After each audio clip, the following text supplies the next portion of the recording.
اعوذ باللہ من الشیطان الرجیم بسم اللہ الرحمن الرحیم قال النبی صلی اللہ علیہ وسلم اللہم ارحمنی بترک المعاصی ولا تشقینی بمعصیتک۔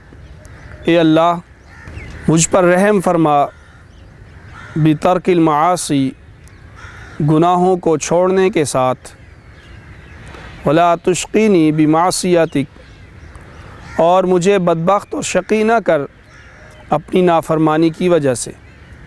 اللہ تعالیٰ کی رحمت اور اللہ تعالیٰ کی نعمتیں وہ اطاعت کے ذریعے ہی انسان کو حاصل ہوتی ہیں، اور معصیت، گناہ، یہ شقاوت اور بدبختی کا ذریعہ ہوتے ہیں، اللہ تعالیٰ کی نعمتوں سے محرومی کا ذریعہ ہوتے ہیں۔ اس لیے توبہ اور استغفار، اس کے ذریعے انسان کے گناہ معاف ہوتے ہیں، اور توبہ اور استغفار کے ذریعے ہی اللہ تعالیٰ کی رحمتیں اور نعمتیں انسان کی طرف متوجہ ہوتی ہیں۔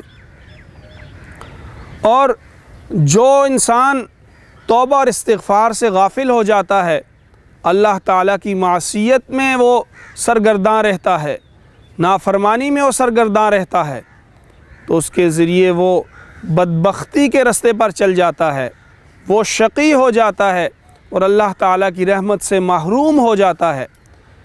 اس لیے یہ دعا ارشاد فرمائی، اللہم ارحمنی بترک المعاصی، اے اللہ گناہوں کو چھوڑنے کے ذریعے، چھوڑنے کے ساتھ مجھ پر رحم فرما، ولا تشقینی بمعصیتک، اور نافرمانی اور گناہوں کی وجہ سے مجھے بدبخت اور شقی نہ بنا۔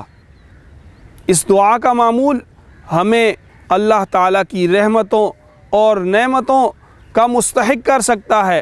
اسی طرح گناہوں کی شناعت اور ان کی برائی ہمارے دل میں پیدا کر سکتا ہے، اور اللہ تعالیٰ کی نعمتوں سے کی محرومی سے ہمیں بچا سکتا ہے۔